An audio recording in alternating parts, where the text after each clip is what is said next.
hypertrophy, which means building more mass, as far as getting bigger in general. Let's say a single leg dumbbell snatch, or single leg stair jumps, single leg whiz jumps. We could do single leg bows, or we could even do hurdle hop. If we're looking at hypertrophy and we understand that hypertrophy goes back to building mass, like building some type of muscle mass. If we can develop an improvement in muscular architecture, that in turn is going to help us as far as athletic muscle is concerned. All right, so a couple big questions right off the bat. How would you incorporate endurance and stamina training? Okay, and so this was a question from Dion Level 5566, and if Jason can put that stuff into the YouTube chat so that everybody can see that question, I think that would be ideal. So if we would go over, if we're talking about speed-based training, okay, so speed-based training, how would I incorporate some type of endurance and stamina work? And I think that big question would be, what are we doing? Like, what sport are we focusing on with speed versus what sport are we focusing on? Are we developing speed for football? And then at the same time, we also have to develop endurance and stamina for football. Or are we developing speed for wrestling? And then we have to have endurance and stamina for wrestling. So that's where that question is going to come into play. Is also, what is if we're talking about, let's say, field hockey or soccer, are we trying to develop the stamina level for field hockey and for soccer, or the speed level? And so we've got to look at that initial question right away. It has to be, what sport are we specifically going to be talking about? And then coming back to, what's the priority? A sport like soccer and lacrosse and field hockey might have to have a little bit more endurance work, just a little bit more than speed work. Now, I did want to say this. Ryan Tarafenko just won the U.S. Men's lacrosse team. They just won the world title in lacrosse. And so Ryan Tarafenko actually trains with Garage Strength. I just want to give him a shout out. And we do quite a bit of speed work with him. And then we do 2 to 3 sessions a week, depending upon what he's doing in his practices for that specific week. Then we'll do 2 to 3 endurance-based sessions. And those endurance sessions might only be 15 to 20 minutes of interval-based work. And then once a week, he might do 45 to 50 minutes of long, slow distance work. Okay, so that long, slow distance work actually is going to have a huge payoff, and it's not going to crush him with his speed-based work. So most of his speed work is going to be, 1, on the field, and then 2, most of his speed-based work is also going to be during an athlete day or an impulse day. Okay, so we're going to be doing a lot of plyometrics, a lot of jumps, and things along those lines. So that would be my answer for something like lacrosse. Now, if we're talking about football, we're going to have to focus on, what specific position are we dealing with? Are we a wide receiver? Are we tight end? Or are we a running back? And then when you look at that, you go, all right, well, they need a bit more speed than they do endurance, and they're going to get a lot of endurance work in their actual practice. Okay, so when they're actually practicing, they're going to get a lot of that endurance work. So maybe only once or twice a week, we'll need to focus on that endurance and that stamina. Okay, so that endurance might be once a week we do long, slow distance. Everybody gets on the assault bike, everybody goes swimming, or everybody does rowing, whatever, something easy. And then once a week, more high intensity interval work that's going to be 15 to 20 minutes long. And then the rest of the time, they're going to have that stuff pay off. They're going to have that endurance work from the actual specific field work. And a lot of times, strength and conditioning coaches, we like to operate in this vacuum, right? We're in this vacuum where everything that we do is really only the only thing that matters. D. Fierce said, bro, Peak Strength app is changing my life. So everybody should head over to peakstrength.app, the Google Play Store, and the Apple iOS Store, and pick up Peak Strength today for 7 free days of training. So I think that when it comes back to stamina and endurance training, it has to go down to that specific sport and the specific strength characteristics needed for those specific sports, and then you've got to move forward based off of that. So that's a question from Dion Level 5566. I think that's a fantastic question. I think that's a question that a lot of athletes and coaches struggle with, is that we hate, strength and conditioning coaches hate doing endurance-based work, and that was sort of like the challenge for me of getting into distance running. Was I wanted to see, what would this do for my strength? What would this do for my plyometric work? What would this do for, would it have a negative impact, a neutral impact? What would that look like for me long term, uh, so that I can have a better clue as far as setting people up. And I'll even share this. Tommy Hudson, who's a tight end for the Broncos, has been working with us and for about four programs now, and even he wants to be in better endurance shape as he gets into camp, mainly because we do so much strength work and so much explosive work and so much work around being powerful that he needs to make sure that when he's fatigued in camp, he's not making any errors or anything along those lines. So even for a sport like football, where you might weigh 245, 255 pounds as a tight end, you still have to be in that fourth quarter firing on all cylinders. So it does come down to having a big payback. And I'll bring this, and I'm going into Dion level 55, 66, your question quite a bit, is that even if we just look at someone like Jakob Ingebrigtsen, okay, he's the best 1500-meter guy in the world right now. He lost last year at the World Championships to Whiteman from Great Britain, but he's arguably the best. I mean, he just broke the world record in the 2 mile. I think he might have even broke the world record in the 1500, but he's been on a tear this year in the 1500. He's got phenomenal endurance, okay? And he's fast, extraordinarily fast. Now, he's not as fast as some of the other 1500-meter guys, like the dude Katir from Spain, who's got a crazy kick. But where I'm going with this is that Ingebrigtsen does 3 days a week. He'll do high mileage in the morning, high mileage at night. So he might go run 6 to 7 miles in the morning, 6 to 7 miles at night, and he's only running a 1500 meter. Okay, so in comparison, now he also runs a 5, but in comparison, he's getting a lot of slow distance work done to develop that stamina. And I think that that's something that, as strength coaches, we can pull from the distance world is say, no, even in a sport like the 800, okay, in the event like the 800, we're even looking at that and going, all right, you've got to be really fast at the 800, but you also will have a tremendous payoff from some of the LSD work. Okay, so if we take a guy going back to the Tommy Hudson scenario, and he's doing 2 or 3 days a week of easy, slow distance, but he's still getting stronger, that's gonna pay off long term. So, yeah, Josh Sriracha, what are you doing? Why are you in here? You should be prepping for tomorrow. What's more important with speed? Continuous acceleration or max velocity?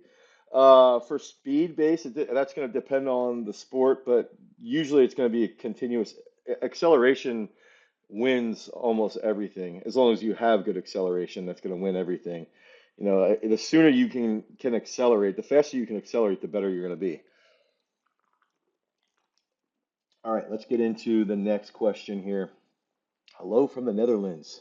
Everybody from around the world tuning in.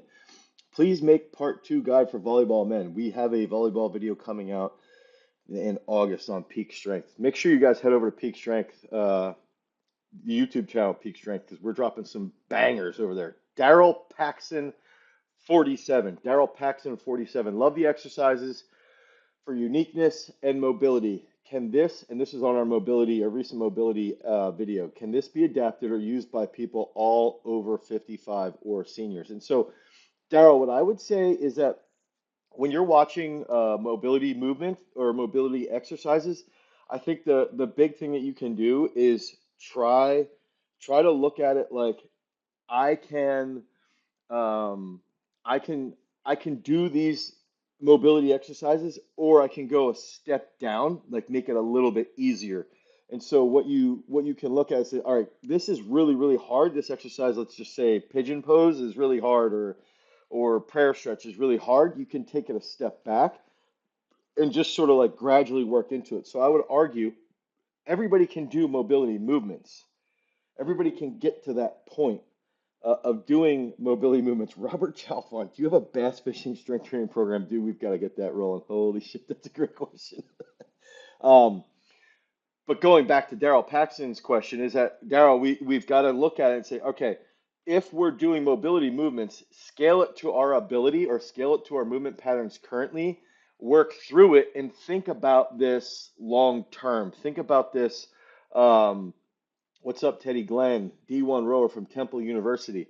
Got to get that high snatch pulls for you guys.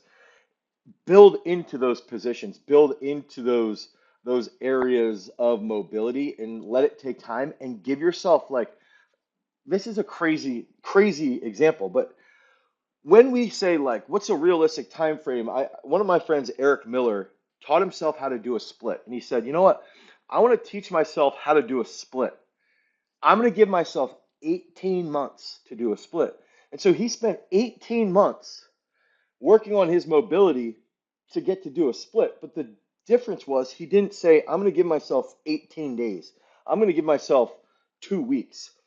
He's like, I'm going to do something to develop a split over 18 months. And guess what? 18 months later, he could do a split. And so what the lesson becomes is that oftentimes we put these crazy time frames on ourselves to achieve mobility or to achieve strength or to achieve whatever it might be. And then that creates this, sense of failure. And I relate this also to distance running. We talk about this. I've talked about this on Instagram quite a bit with distance running, is that instead of saying I want to go out and run 5 miles, it's easier to say I want to run for 15 minutes. And in 6 weeks, I want to be able to run for 30 minutes. And if you beat those goals, that's great. But if you can look at the goals in a realistic time frame and give yourself that time frame and say, screw it, I want to strength train for 3 months to get my bench press to go from 225 to 250. If in 3 months I can put 25 pounds on my bench, well, what about 6 months? Make it 6 months. So then if you hit it early, you feel good, but it's a more realistic time frame. So that's for Daryl Paxton's mobility question. I think everybody can do mobility, and everybody should be doing mobility. Um, and I think that we should just take it slowly and work into those positions. And that's also what's great about yoga to a point as well. And then this is the last question. This is from Nick Stevens, 5855. Nick Stevens, 5855, and this is rep ranges for chest development. This is from one of our shorts. I think this is a really great question that a lot of people ask us as far as hypertrophy, which means building more mass, as far as getting bigger in general, but then at the same time recognizing like we want to play a sport or we are playing a sport. Let me move that camera over just a little bit. Actually, that might be blocking my chat over here. Okay, so it is blocking my chat. Sorry, I gotta move this back. Actually, I'll put it like this. Get a nice view of my Airbnb. There we go. So I think that when we're looking at this question here, and this is going back to the hypertrophy question, right, from Nick Stevens, 5855, is that if we're looking at hypertrophy and we understand that hypertrophy goes back to building mass, like building some type of muscle mass, or just developing um, uh, uh, some type of increase in muscular, I love this term, muscular architecture. Okay, so if we can develop an improvement in muscular architecture, that in turn is going to help us as far as athletic muscle is concerned. So what's the best way to go about building that? And I think that this is often, we look at hypertrophy through this lens of we're only able to build hypertrophy based off of, let's say bodybuilding. All right, if we're doing bodybuilding like 5 sets of 15 or 5 sets of 20, whatever that is, that's the only way we're going to get bigger. Or something along those lines. That's how we see it. But we also know, and that would be, let's say we do a bench press 5 sets of 15. That's that feeling that you get when you're pressing and you just start to feel this huge pump. That's more related to sarcoplasmic hypertrophy, okay? But then we can look at, all right, well, what if we're doing, instead of 5 sets of 15, what if we were doing like 10 doubles? What if we're doing 10 doubles of bench or 10 doubles of back squat or 10 doubles of, incline bench, whatever, pull-ups, 10 sets of 5 pull-ups, and we're building muscular strength in these specific areas, okay? So there's a couple ways that we can do it. We can look at it and say, all right, if we increase mechanical load, so if we create a bigger load on our muscles, okay, that's going to lead to our body is more aware of what's happening.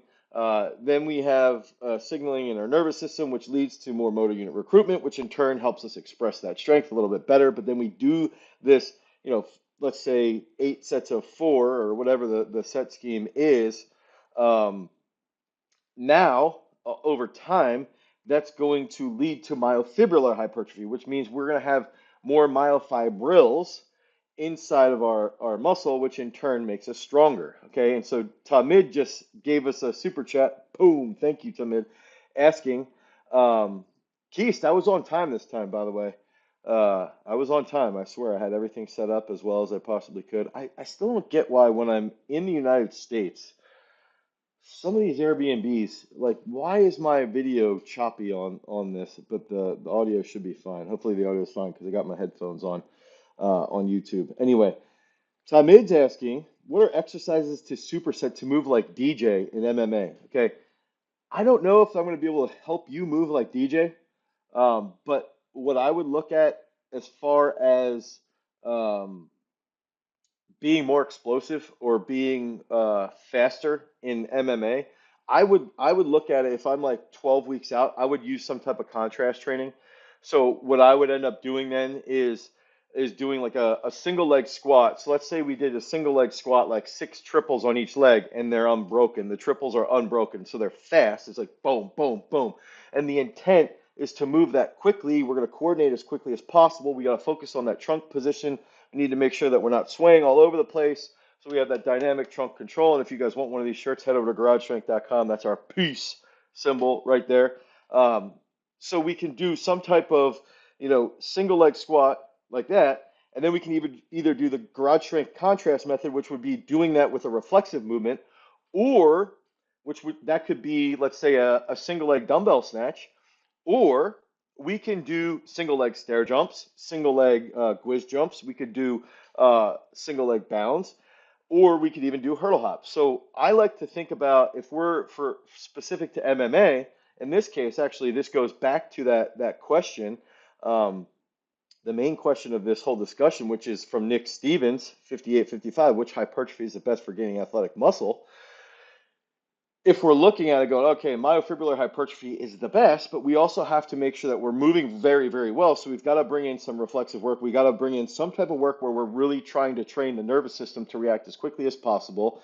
And so that in turn, there actually becomes less intent from our brain, and our brain's just cut off, and we're just doing these movements as fast as possible. I like to think about doing like a hurdle hop or doing a stair jump. Like maybe that first repetition is going to be a fast reaction, right, with an intentional response. But each sequential series, it becomes less about intent and more about reactiveness that your body has been trained to do. And that's what ends up. It's sort of like the flow state stuff that you would read about. That's what ends up happening in a lot of MMA. That's what the best athletic performers do, is that they're so good at their movement patterns that the initial intent is there for a very split second, for a very short period of time, but then it just becomes a period of flow. So I think that that's the best thing that you could do, Tamid, is learn how to react quickly in a single leg position, and then learn how to master that single leg position with rapid reactions in the gym. That way, when you're in the cage or you're on the mat, wherever it is that you're at, it becomes more automatic. And that's actually, there's a video of Dalvin Cook breaking down like his jukes, some of his best jukes. It's on YouTube. And Dalvin Cook's talking about how he reads the defense, how he reads his line play, how he reads all these things, and he makes one decision. But he even says in this video, he's like, I don't know what's happening here. Like, I don't know how I'm cutting like this. Like, it's just going. And I think that that's the biggest difference between the best of the best and that next level, is that the best of the best have the intentional thought, and then they let their body go. Their mind escapes and their body just executes. But the individuals that are a little bit below, they have thoughts of uh, they have self-conscious thoughts. They have thoughts around um, doubts around their individual execution. They have worries. They have all these things that get in the way of entering into like the flow state, and entering into like just the automatic state. And so what ends up happening then is that even if you're training that way, oftentimes you don't react that way. And going back to the Dalvin Cook scenario where he was like, I don't know how I'm making these cuts. I just do it. It's based off of feel. And it's, you might have a linebacker would do this. A linebacker will have their first initial read and probably a second read as well. They'll first, second read, and it's basically usually on like a triangle here. But oftentimes, once the play goes, they're just feeling things, and then after the play is over, they're back in that intentional brain. But during the play, they can't have that intentional brain because they'll react too slowly.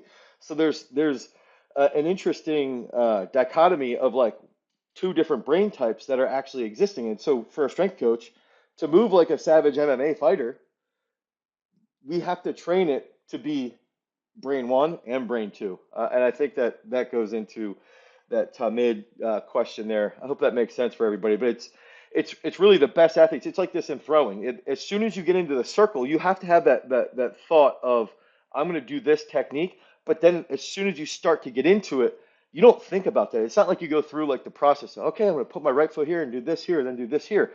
You just let it go. And the best of the best let that go, and they execute at very high speeds. They get out of their way. What's up, guys? Our podcast and our channel are sponsored by our own strength training app, Peak Strength. The entire focus of Peak Strength is to provide you guys with the absolute best sports performance app that you could ever imagine. We build out the programs on the back end. We take in all of these different decisions that we learned here on site at Garage Strength, so that we can then apply it to you so you can improve your training. So if you guys want to improve your overall sports performance, head over to peakstrength.app, the Google Play Store or the Apple iOS Store. Download Peak Strength. You'll get a free week of training, and then you can start getting on those gains, get those reps done so that you can become a champion. Now, let's get back to the video. Peace. Okay, so I'm going to get into some of these questions. And in all reality, going back to that chest question, if we want to build a large chest that is going to help us with athletic muscle, which means applying a large amount of force as quickly as possible, being able to handle that large amount of tension, and being able to, let's just say, thinking about that crazy Derrick Henry stiff arm where he basically just launches the I think it was a D end. If you think about chest strength or size through that realm, we've got to train more so higher speed movements for the chest, slow speed but high weight. So let's say doubles or triples, but also doubles or triples at 60 to 70%, moving very, very fast. We've also got to do things like depth drops, pause, explode into other positions. So we've got to work through different joint angles, different joint intensities, different joint speeds, force absorption, force application. And that's how we really develop that. That's what we're doing inside of Peak Strength as well. One of the comments earlier is Peak Strength changed our one commenter's life. Peak Strength's changing people's lives in the realm of athletic performance because they're getting stronger, they're getting bigger, they're creating, they have better workouts, and they're executing more. And then now they're starting to think about their actual intention inside the gym. Instead of just going and lifting as much weight as possible, they're thinking about how can the weight that I'm lifting right now transfer over to my sport? And I think that that's where there's quite often there's a big disconnect is that a lot of athletes just lift weights and then they just do their sport. And coaches will say, just go lift this weight and then just go do your sport. But in reality, it's lift this weight so that you get better at your sport. And the reason why this is going to get better at your sport is because this, and this. And now that bridge gets created. So now their brain operates on a higher level of training so that when they're in their sport, it's more automatic. And I think that that's one thing that a lot of strength coaches miss. Tom Ed just said, is there an alternative to single leg squat according with his question? I would say you could do step ups, but yeah, you could do a back squat or a front squat as well.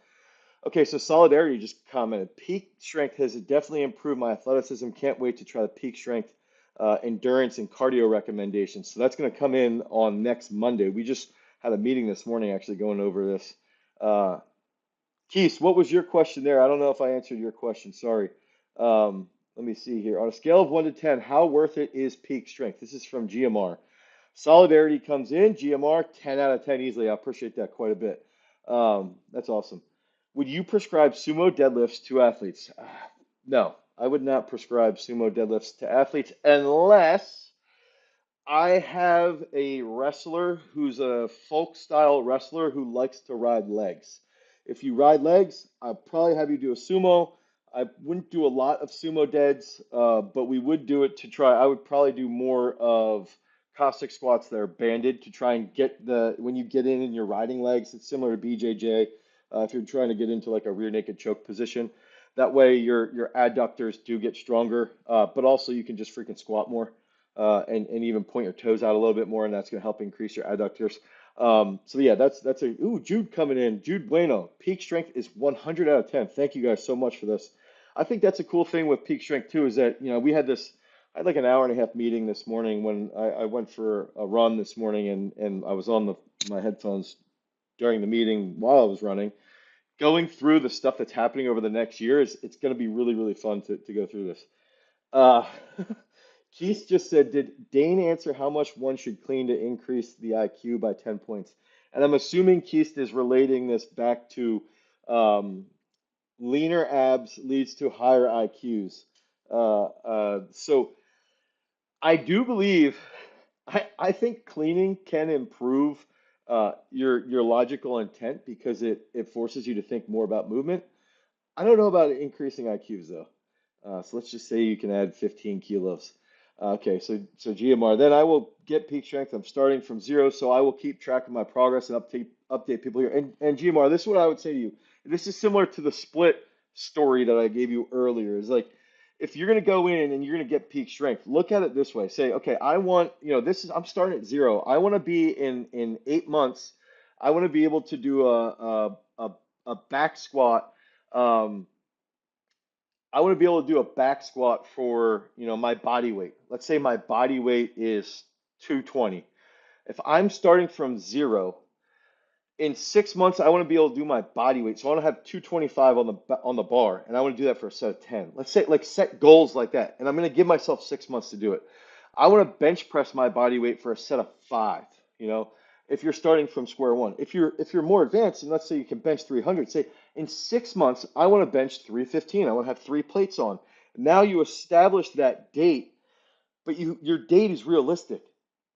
So often we set these goals that are just like absurdly short because we want that response right away. We want like the feedback right away. Like, oh well, I didn't add 50 pounds to my bench press in 2 weeks. I'm a failure. And then you move on to the next goal that you set with too short of a time frame, and then all of a sudden you can't hold yourself accountable. So we've got to remember all that stuff. Jabari, I do 30 sets, but I train 2 muscle groups each session. So 15 for each muscle group, 15 sets for each muscle group. In total for the week, I do 30 because I train each muscle twice a week. So you're actually keeping track of your specific muscles. Tamid, yeah, step ups with rotational lunge, would that work? That would definitely work. Talk about intensity, volume, and consistency, which is important. So this is from Thamim. I think that Thamim, what I would do, Aiden Perez, what's some of home body weight exercises weightlifters could do for shoulder strength, mass, and stability?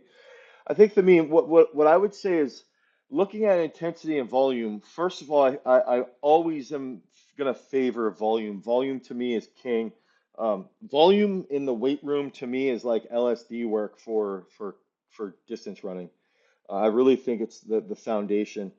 Mario, you could go watch. I've got some really good. I just did a we just Peak Strength's got a whole video on high guard, so I would go watch that. 3 exercises for pro boxers. I basically spent a week watching Winky Wright videos and then came up with movements around it. So I think if we're looking at volume, it's like volume and intensity is great. Now, if I'm in a sport like weightlifting or powerlifting, intensity's got to be like the last 8 to 12 weeks of a training cycle. But volume should still be there with some specific strength work as well. Um, yeah, I want to get into this. Join the disc. Yeah, everybody should be joining our Discord. So that's like if you're on these chats, right, and you are interested in peak strength, or you watch our YouTube channel, or you watch the Peak Strength YouTube channel, or you follow us on Instagram and you see these things, then when you get Peak Strength the app, then or you have questions like this, we do these YouTube lives once a week. You can ask these questions here, but then as well, inside the Discord channel, you can go ask all these questions inside the Discord channel on a regular basis, as well as related to your own training. How should I incorporate peak strength? Oh, wait, I wanted to answer that one question about body weight exercises at home for, okay, so Aiden Perez, what are some at-home body weight exercises for weightlifters that will help with shoulder stability, mass, and stability? Okay, so body weight exercise at home for mass, shoulder stability, and performance. I'm going to say right off the bat, handstand push-ups. If you can't do handstand push-ups, do normal push-ups. If you can't do normal push-ups, do kneeling push-ups or band-assisted push-ups. Okay, so that would be my first thing. So handstand push-ups, then a handstand deficit, clap push-ups. Okay, that's another thing. Also doing like pike push-up. So if my feet were if my feet are on a chair and my butt's super high, I can do like a pseudo handstand push-up. A reclining row. I have a table in here in the kitchen, and I put all the chairs on one side of the table, and I was doing reclining rows, reclining pull-ups on the chair or on the table because it's a bigger table. So now you can get lat strength, bicep strength, grip work done as well. So that would be my recommendation right there. Solidarity posted a lot there. I posted a few of them with some questions and comments. Okay, so how should I incorporate peak strength into my D1A rugby season? 5 practices per week. Games are on Saturdays. So Joey, what I would do there is I'd say peak strength. I want to train 3 days a week. Okay, so you're going to train 3 days a week. And then what you can do is you educate the app. I'm going to train 3 days a week. It's going to give you a leg power day. It's going to give you an upper body power day. It's going to be an athlete day as well. And then, okay, after you get that done, now with the weight selection, if you're worried that it's going a little heavy or you're fatigued, you can just alternate, okay, this is too hard or this is too easy, but educate the app on what's hard, what's easy based off the in-season training that you have going on. Okay, that should help. This is from Benjamin Olgar. Do you ever do any tendon focused training? I have slight pain in my pec major tendon, and seeing pec tear videos have made me a little bit afraid. So Benjamin, when I hear that, first of all, I think tendon training would be focusing on mobility work. Let's say you do scorpion twice a day or something like that. Let's say you do door stretch twice a day. Okay. Then I would look at, all right, I need to find the movements that hurt my pec the most and take them out. Let's say 3 exercises. Let's say dips, barbell bench press, and incline barbell bench press. Hurt my pec. Okay, take those 3 out. We're not doing them. Now the next thing. Okay, let's do slow eccentric. Go through a slow position where we have struggle or we feel our pec, but it's not killing us. Now we can do dumbbell bench press. Get a nice stretch and then come back up. Get a nice stretch, come back up. Okay, so now we can work through that. I should have done a Tour de France video, Keist. You're so accurate on that, man. We screwed that one up. Jason, we should be doing a Tour de France video. But now we can focus on developing tendon strength with that slower eccentric with dumbbell work. So when I think about tendon and joint work, I do think one, deeper range of motion. I usually think pause or a slight or a slower eccentric. I also do think as well higher reps. So that would be my answer, and I would say go 4 to 8 weeks of slow dumbbell work, lots and lots and lots of vertical pressing. So if I have pec issues, I'm going to spend 8 weeks focusing on Z press, military press, pin presses. Okay, so that's going to help while I'm doing that mobility work in my pecs, doing a lot of back work, and I bet you after 8 weeks, a lot of that issue around your pec will go away. Will the peak strength cardio update include speed and acceleration work for football or basketball? So, Jude, what the peak strength cardio work is going to have is things like an assault bike or a fan bike is what we call it in the app, fan bike. Okay, running, different interval-based running, rowing, ski erg, things like that. Okay, so over time. Maybe that's another one. Eccentric overloading. How to 5 examples of eccentric overloading. But over time, the endurance and the stamina work is based off of time frames, interval work, long duration work. But it's more focused on those different rows, rower, ski erg, fan bike, distance running. I'm trying to think back to, I can't use my phone because that's where I have everything laid out in there, so I could check that out. Okay, what sort of off-season lifting training would you recommend for 400-meter sprinters? Um, so as far as a 400 meter, I would look at like what's the issue that you have? Do you feel, is your top end speed slow or is your top end speed pretty good? Um, Duran just said shoulder pain relief during the snatch. I warm up a lot and do mobility and strength work in my rotator cuff, but it doesn't seem to work. I'd have to know where that shoulder pain is at. Is it behind your shoulder? Um, or do you have really, really tight T-spine? I'd have to see what that looks like. Okay, so going back to this question, then it would be if we're looking at a 400 meter sprinter, I would want to know what's their kick like, what's their start, how many strides do they take in a lap, how many strides do they take in lap one. If we're in a training session, let's say we're doing 10 400s, how many strides in lap one versus lap six versus lap 10? Um, what are they running the 100 in on average? What are their splits essentially? And then I would look at, single leg squats with a long stride, hamstring work. Um, I want to focus on like maybe some power cleans, full cleans to work on their starting position, and doing if there's a strength issue would be okay. Let's back squat a little bit more, but then let's also run 600s during the off season as well. Just Raven just commented, hello, I've been injured for 10 months in my adductors. At first, it was a mild strain. I've reached the conclusion that the injury is already healed, but it still hurts sometimes. I think that, just be aware of that over time. Make sure you're hitting those back squats, single leg squats, curtsy squats, walking lunges, overhead lunges. Be careful with Cossack squats, and make sure everything's going to be okay. And I think it'll improve. Um, let's see here. Jabari's Fitness Channel. Got to give you props for being able to do the 400. Yep, that's brutal. Okay. Should I push through the pain? I think that's a great question. Like, should you push through the pain or should you not push through the pain? And I think that this could be another peak strength video to me, or maybe even a garage strength video, is that um, as far as pushing through pain, I think that pain is a hard thing to discuss because it's so specific to the individual. Um, some individuals will have very, very high pain tolerance, and some individuals will have high pain tolerance, but they tell you about everything. And then there's some individuals that have zero pain tolerance. And so they're almost like the boy who cried wolf. And so you've got to look at it as a coach and take everything as seriously as possible, but then try to differentiate like, all right, well, this person, when they're in pain, it's a 4 out of 10. When this person says they're in pain, it's probably a 9.5 out of 10. And when this person says they're in pain, you know, maybe they just tell you about everything that hurts when they sneeze, like something along those lines. And then so you've got to be honest with yourself, like, do you struggle with pain? Well, if you struggle with pain, like, are you the person who just stubs your toe and then you can't train for 2 to 3 days?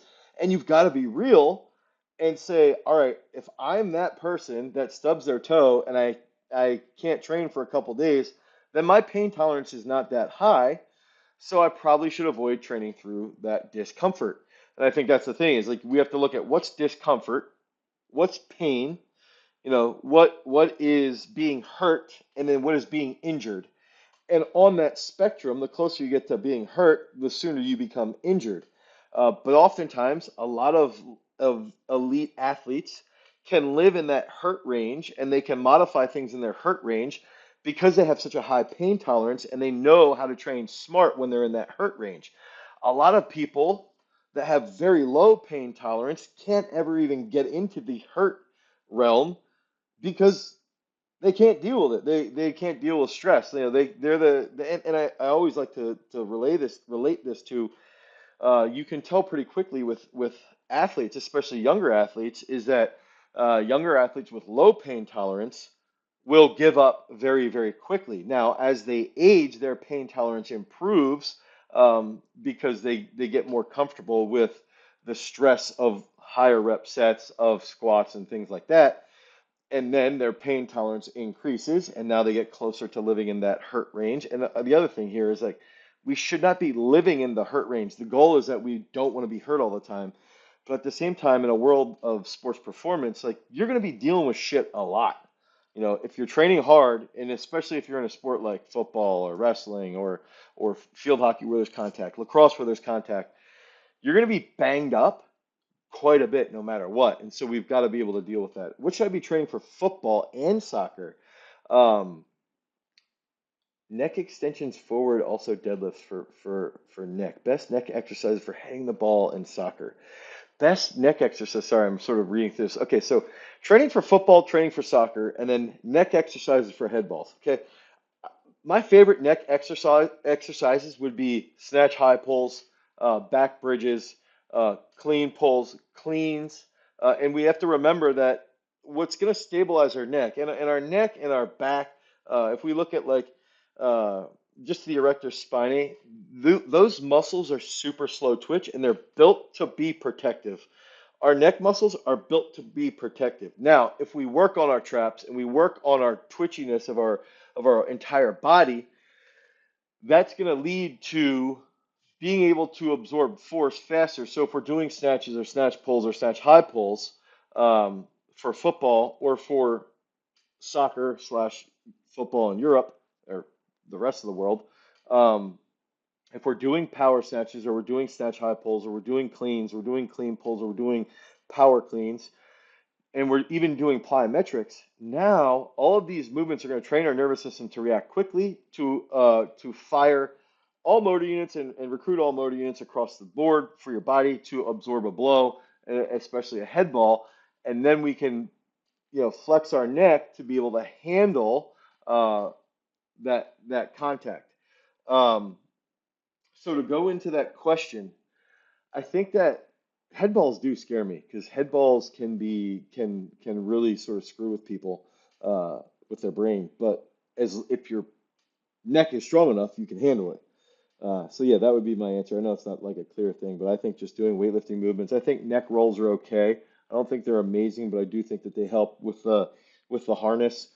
Some wrestlers we've had do glute ham neck work where they're holding like an isometric position while doing neck work with a roll. I think those are very hard on the back and the neck. And I think a lot of the neck strength and the neck stability goes back to dynamic trunk control. If you have tension in your trunk, you can absorb that blow a little bit easier. Is using weights for plyometrics better than doing plyometrics without weights? This is from Uncle Fester. So this is an interesting question. So basically, Uncle Fester is questioning or asking, um, is asking, okay, if I do, let's say, a squat and jump, okay, so if I do a squat and jump with a bar on my back and I go boom, boom, boom, let's say 3 jumps, is that better than doing 3 jumps without a bar on my back? Or is that better than doing hurdle hops, let's say? And I think it's important in training, and I think this is one thing that just drives me nuts with influencers in general, is like training is not absolute either way you look at it. And when we're looking at um, doing plyometrics with weight or not weight, like what are we trying to get out of it? We'll do dumbbell jumps holding a dumbbell. Then when you drop the dumbbell and you do bounds, you're going to get a good acute response in those bounds from dropping the dumbbells. And so it's it's being aware of what the adaptation is that we're looking for and recognizing that it's going to be positive either way. And if we can just pair things accordingly, and then as we get closer to a peak, I would do less plyometrics with weight and more plyometrics with body weight.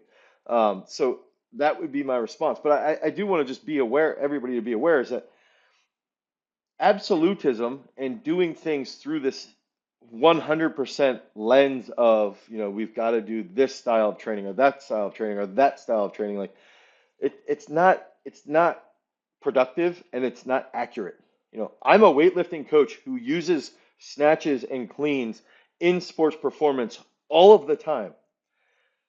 But I don't believe you have to do that to become the greatest.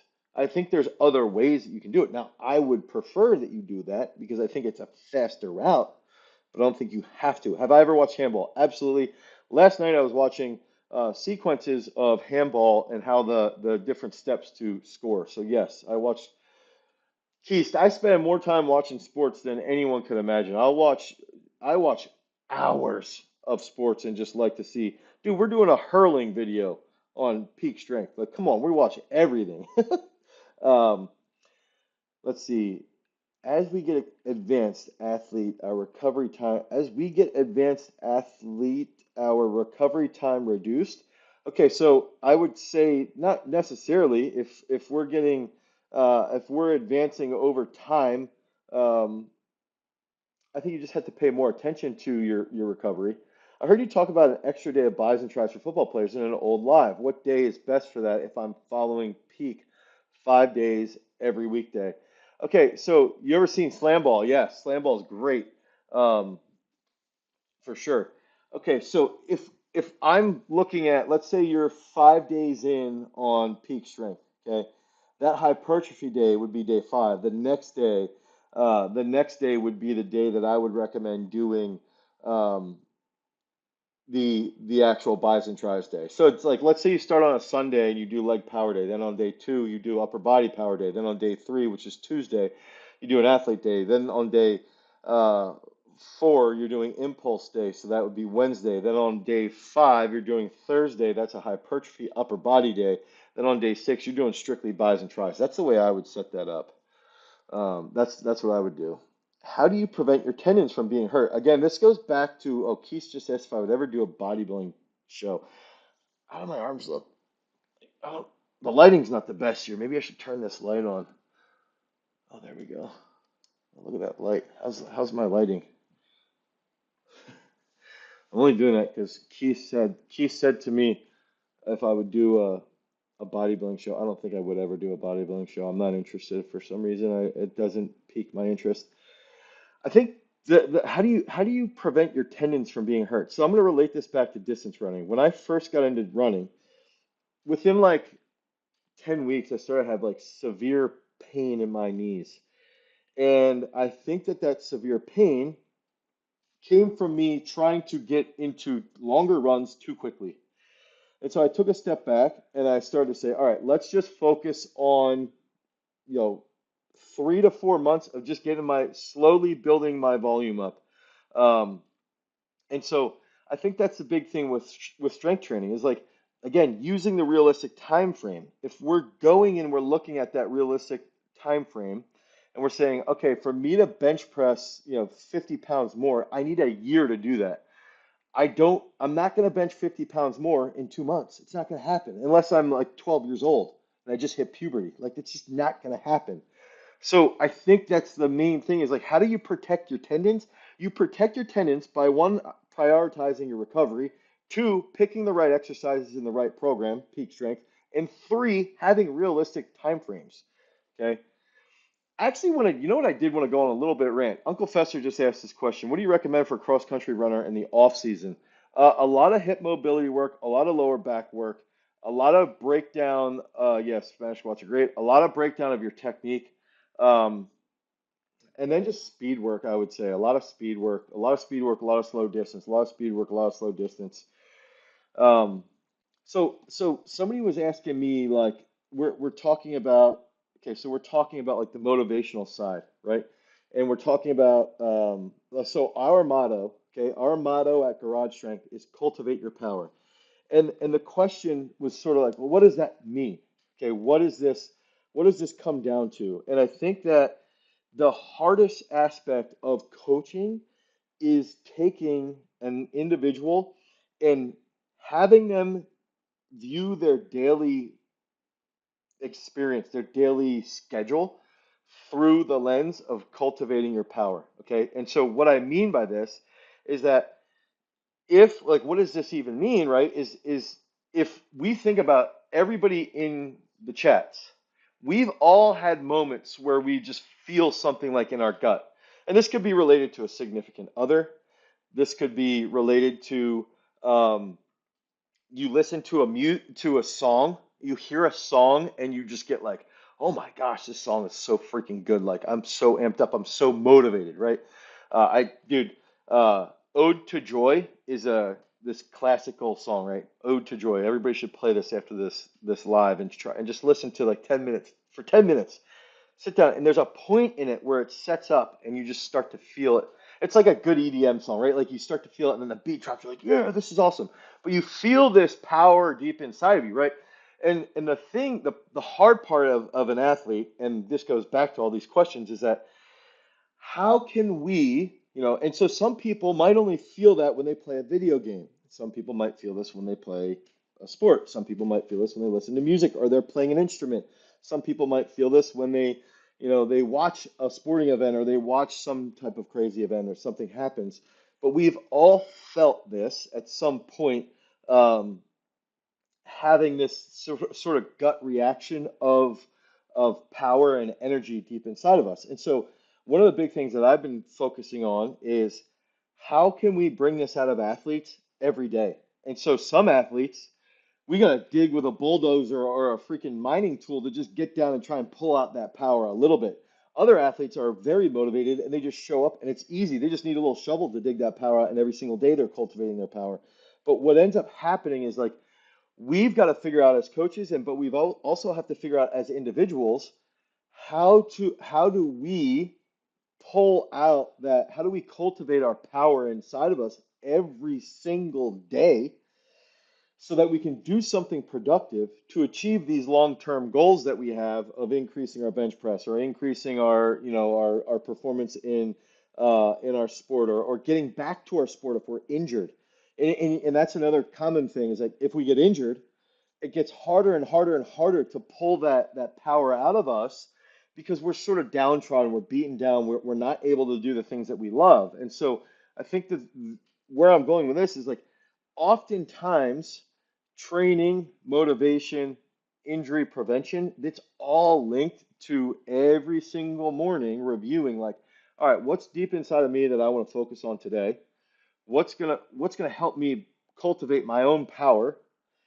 And what's going to make me happy today so that I can continue to cultivate my power over a long period of time so that in 3 years, 4 years, 5 years, 6 years, 10 years, I can look back and be proud of what I've done, proud of that work ethic, proud of that achievement that I've had. And I think that that thought process of cultivating your power is a very dominant thing to think through. And I've said this before in regards to, there's athletes like Nick Singleton, and he's the starting running back at Penn State. But there's also, you look at Nick, and then you look at Saquon Barkley, right? These are people who are freaks that cultivated their power all the time. And there's other freaks out there on their level physically, but they don't know how to cultivate their power. And I think that that's something I wanted to bring up. Tibialis raises with shin splints. I want to see what everybody thought about that. Let's see. Just a Raven is active today. He's posting about. Okay, so he's not. He's just talking about shin splints and stuff like. Do calf sleeves actually help with shin splints? I'm not sure about that one, Uncle Fester. I'm not sure.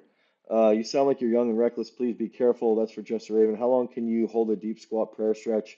I deep squat for 3 to 5 minutes every day. I think deep squatting can help with your ankle mobility. And the peak strength app, can we double up if we miss a day, sir? Yes, you can do that if you're traveling and you did miss a day. I'd say do something, do the heavier session more in the morning and then the lighter session in the afternoon.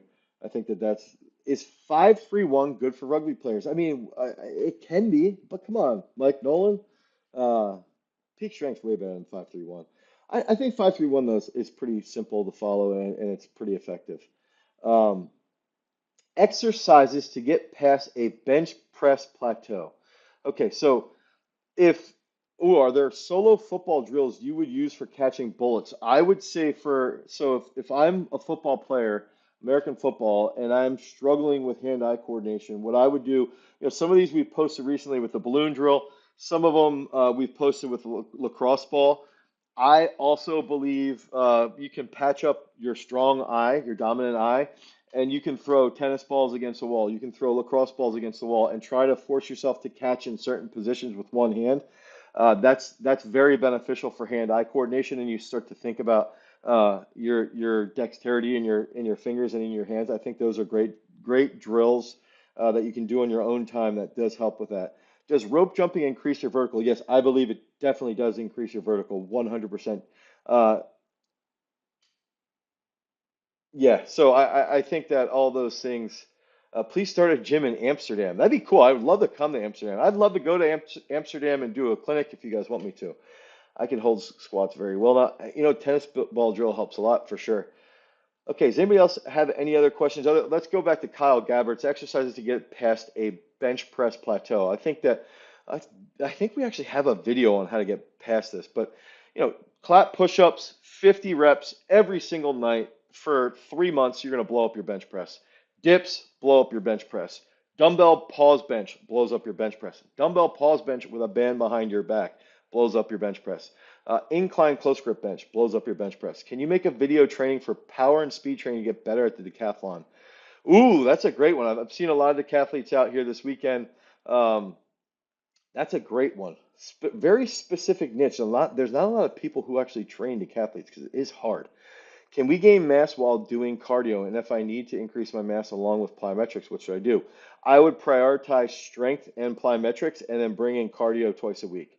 Achilles strengthening, stretching during season. I think a lot of um, wait, Edson Rios just asked how to get a bigger dip. Come on, we just did a whole video that we released on Monday. Um, Solidarity, I hope you're doing well. Great to see everybody in here. Um, Jason is doing a great job. I'm out here in Eugene. Next week, I'll be back in Pennsylvania to finish this up, and I want to go back to Achilles strengthening stuff. I think slow eccentric stuff. I think doing heel unsupported work, holding an isometric action is also important. I think learning how to lengthen your Achilles. So let's say doing heel walks, also doing toe walks, also doing PVC pipe walks. I also think doing PVC pipe lunges is going to be a great way to create more stability in that joint.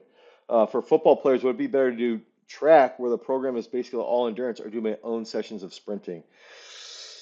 I'd have to see the program. I'm leaning towards just sprinting. What do you think about single leg explosive glute bridge for speed? I don't know. I can't answer that. I don't know enough on that. I have not used that for increasing speed. I have not. I don't. I can't comment. I think there's other ways that other things that you can accomplish to increase speed, like hill sprints. Joseph, I am in an Airbnb here in Eugene, Oregon. Um, Thoughts on Dame? What's Dame?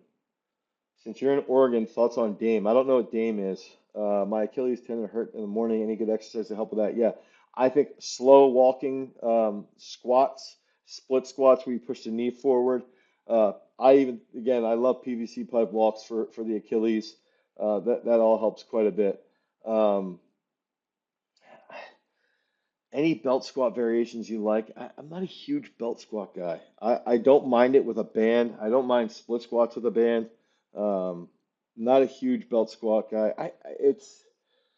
I think you can get like a really big pump from belt squats, and if you have a hurt back, they do help quite a bit. Um, Damian Lillard. I feel like I'm an idiot for not knowing what this is. Oh, okay. A Trailblazers point guard. Yeah, see, I don't pay enough attention to basketball to have a comment on that. I watch basketball occasionally. I brought this up. Lonnie Walker, who's from my hometown, actually just signed with the Nets. I wanted to see what people thought about that. All right, I'm gonna head out. Thank you guys this week for tuning in. Don't forget to head over to peakstrength.app, the Google Play Store, Apple iOS Store. We're dropping Athletic Fitness, which is going to be a program inside of Peak Strength, and that's going to help you. It's going to help you with your endurance-based work. It's going to help you with bodybuilding. It's going to help you with more functional-based training as well. A real fun program. Basically, it's the program that I'm following every single day. Is using high rep kid lifting good for anything? Yeah, for sure. High rep kid lifting. That's what I do on a regular basis. Front squats with holding my children. Overrated, underrated. Trap bar, deadlift. Overrated. You're not going to Wrestlers. see the deadlift as the absolute strength movement. Yeah, I agree. Unless you're a power lifter. Overrated, underrated. Jefferson curl. Overrated. Everybody's like doing that all the time now. And just picking up a bar that's not moving is a deadlift, but then also picking up dumbbells that aren't moving is technically a dumbbell deadlift.